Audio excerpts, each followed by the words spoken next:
আবির কত রাতে ফিরেছে সে হদিস কেউ রাখেনি। তানভীর ফিরেছে 11টায়, তখনও হালিমা খান অপেক্ষা করছিলেন।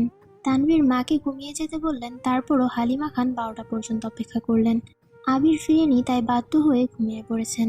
আবির ফিরেছে রাত 2টার দিকে। কোনো রকমে ফ্রেশ হয়ে ব্যালকনিতে পাতা চেয়ারে হেলান দিয়ে আকাশের পানে তাকিয়ে আছে। দৃষ্টি নিবদিত দূরে ওই চাঁদে কিছুক্ষণ পর পর মেঘে ঢেকে যায়, আবারও আলোকিত হয়। আবির কি যেন ভাবে খানিকক্ষণ, তারপর গম্ভীর কণ্ঠে নিজেই নিজেকে শুধালো, তুই কি কোনোদিন শুধরাবি না? কেটে গেল আবিরের নির্ঘুম নিদ্রাহীন রাত। সকাল 8টায় খাবার টেবিলে খাবার খাচ্ছে মিম, মেঘ, আদি, তানভীর আর কাকামণি ইকবাল খান। বড় দুই ভাই ভোর সকালে অফিসের উদ্দেশ্যে রওনা দিয়ে দিয়েছেন। মেঘ মিমের সাথে ফিস করে আড্ডায় ব্যস্ত। তানভীর যেন দেখেও না দেখার মতো খাচ্ছে। আগে হলে এক ধমক দিয়ে বলতো, চুপ থাক। আজ যেন কিছুই করলেন না। তাই মেঘ আর মিম আপন মনে গল্প করে করে খাচ্ছে। মেঘের মনোযোগ ভাঙলো কারো চেয়ার টানার শব্দে। মেঘ তৎক্ষণাৎ তাকালো। আবিরের নিখাদ দৃষ্টি মেঘের চোখে নিবদ্ধ। মেঘ এক পলক তাকিয়ে চোখ নামিয়ে ফেলল। বুকের ভেতর ধুকপুকের মাত্রা বাড়ছে, তার সাথেই নিযুক্ত হলো চিন্তার ছায়া। মাথা নিচু করে মনে মনে বলল, আবির ভাইয়া সারা রাত ঘুমাননি? ফ্যাকাশে হয়ে আছে মুখটা, কি হয়েছে ওনার? এসব ভেবে মেঘ আটকে উঠছে বারবার। গতকাল সন্ধ্যায় বের হলো চোখ অন্ধকার করে, রাতে কখন ফিরেছে উনি? কোথায় ছিলেন সারা রাত? এইসব চিন্তায় মেঘের উৎফুল্ল মেজাজটা খারাপ হয়ে গেল। মিমের ডাকে স্বাভাবিক হলো মেঘ। মিমের খাওয়া শেষ, উঠে যাচ্ছে। এতক্ষণে তানভীর আর ইকবাল খানও খেয়ে চলে গেছেন। খাবার টেবিলে এখন শুধু আদি, আবির আর মেঘ। মেঘ প্লেটের ভাতগুলো তাড়াতাড়ি শেষ করলো। যেই না উঠতে যাবে আবির ভাই মেঘের প্লেটে আরো 2 চামচ ভাত দিলেন। মেঘ ছোট করে চিৎকার দিতে গিয়েও দিল না। চোখ পড়লো আবিরের দিকে। আবিরের তামাটে মুখটা দেখেও চোখ নামিয়ে নিল। আবির প্রখর তপ্ত সুরে বলল, এগুলো শেষ করে তারপর উঠবি। মেঘ কিছু বলতে গিয়েও থেমে গেল। আবির আবারও বলে উঠল, তোর নামে সারাক্ষণ শুধু অভিযোগ শুনি। খাস না খাস না, এখন চুপচাপ খা। একটা কথা বলবি তো 1 চামচ ভাত দিব। মেঘ চিবুক গলায় ঠেকালো, অল্প অল্প করে ভাত খাচ্ছে। হঠাৎ আদি উৎফুল্ল মেজাজে বলল, মেঘ আপু, আমার খাওয়া শেষ, তুমি লাস্ট, হা হা হা। মেঘের মুখটা আরো ছোট হয়ে গেল। কিছুক্ষণ আগে 3 ভাই বোন মিলে চ্যালেঞ্জ নিয়েছিল যে আগে খেয়ে ফার্স্ট হবে তাকে একটা কিটক্যাট দেওয়া হবে। মেঘই ফার্স্ট হতো, কিন্তু আচমকা আবির ভাই বসাতে মেঘের মনোযোগ নষ্ট হয়ে যায়, খাওয়া বন্ধ হয়ে যায়। তাই মিম ফার্স্ট হয়ে গেছে। আদির আগে খাওয়া শেষ করলে তো অন্তত পক্ষে দ্বিতীয় থাকতো। আবির ভাইয়ের উপর কিছুটা ক্ষিপ্ত হলো মেঘ। সঙ্গে সঙ্গে মনোযোগে বিঘ্ন ঘটলো। মনে মনে বলল, আবির ভাইকে কি জিজ্ঞাসা করব কি হয়েছে? ততক্ষণে প্লেটের ভাত জোর করে শেষ করেছে। মেঘের জিজ্ঞাসু নেত্র যুগল আবিরের মুখের পানে। মেঘের হাত পা কাঁপছে, গলা শুকিয়ে আসছে।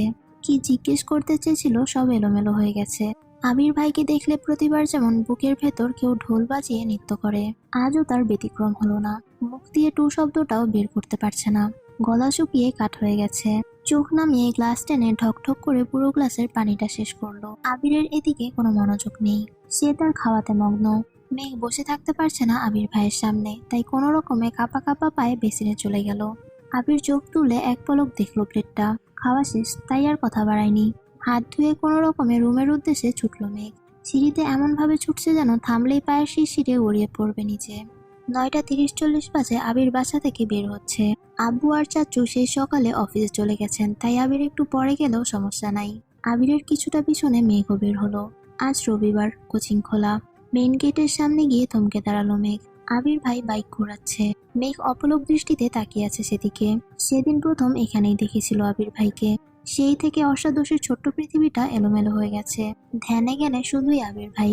অষ্টাদশীর খুব ইচ্ছে হচ্ছিল বাইকে করে কোচিং এ যেতে। আজ পর্যন্ত মেঘ বাইকে উঠেনি। শুধু মেঘ কেন, মিম আদি কেউই উঠেনি। মেঘের খুব ইচ্ছে করে খোলা আকাশের নিচে বাইকে ঘুরবে, প্রকৃতির সৌন্দর্য বাতাস উপভোগ করবে। মনে মনে ভাবলো, আবির ভাই কি আমাকে নিয়ে যাবেন? হঠাৎ আবিরের কণ্ঠ কানে বাজলো। মেঘ। নিজের নামটা আবির ভাইয়ের মুখে শুনে মনের মধ্যে বসন্তের হাওয়া লেগেছে।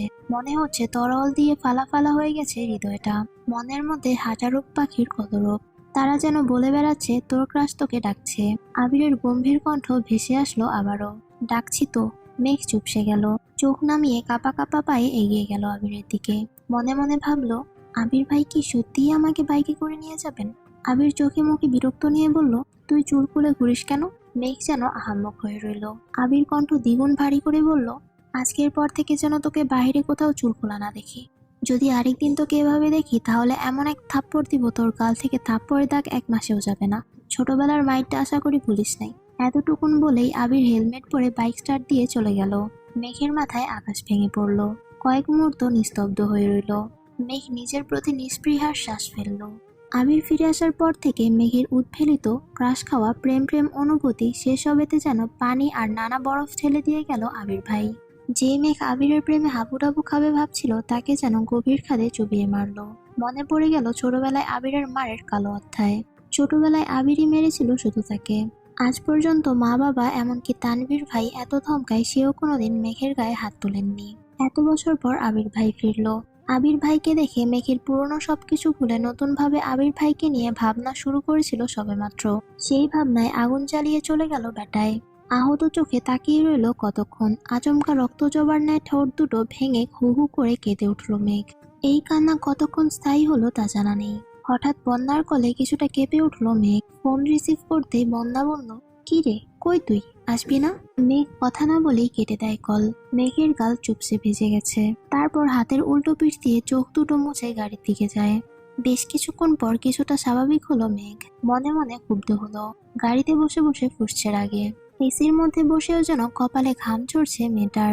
রাগে কবে ওষ্ঠ উল্টালো। মনে মনে স্থির করলো আর কখনো আবির ভাইকে নিয়ে ভাববে না। আবির ভাই সত্যিই হিটলার। তা না হলে আমার মতো নিষ্পাপ মেয়েটাকে শুধু শুধু মারার চিন্তা করতে পারে। আমি ওনার কোন পাকা ধানে মই দিয়েছি? অভিমানী কণ্ঠে মনে মনে ভাবলো মেঘ। এইসব ভাবতে ভাবতে কোচিং এ পৌঁছে গেল। ক্লাস শুরু হয়ে গেছে 10 মিনিট আগে। বন্যা জায়গা রেখেছিল তাই বন্যার পাশে বসলো। একটা ক্লাস শেষ হওয়ার পর আরেকটা ক্লাসে স্যার আসতে আসতে বন্যা মেঘকে ফিস ফিস করে বলল, কিরে, আসতে এত দেরি হলো কেন?